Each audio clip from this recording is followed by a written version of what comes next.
Akshaya Tritiya offer మే 4 వరకు.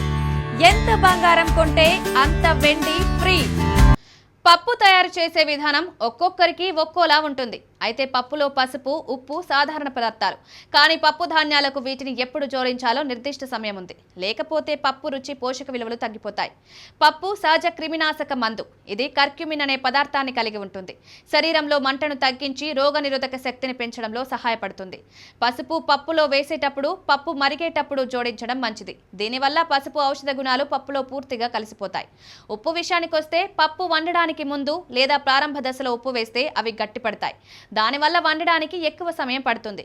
ఉప్పులో ఉండే సోడియం పప్పు కాయ ధాన్యాల బయటి పొరను గట్టిపరుస్తుంది. అవి పూర్తిగా మృదువుగా మారకుండా నిరోధిస్తుంది. కాబట్టి పప్పు పూర్తిగా ఉడికిన తర్వాత మాత్రమే ఉప్పు వేయాలి. దీనివల్ల పప్పు సాఫ్ట్గా ఉంటుంది, రుచి అద్భుతంగా ఉంటుంది. పసుపు, ఉప్పు జోడించడానికి ఈ ముఖ్యమైన నియమాలు పాటించడం ద్వారా మీరు పప్పు రుచిని, పోషక విలువలను కాపాడుకోవచ్చు. ఈ అలవాటు మీ ఆహారం, పోషక విలువలను గణనీయంగా పెంచి మీ కుటుంబాన్ని ఆరోగ్యంగా ఉంచుతుంది.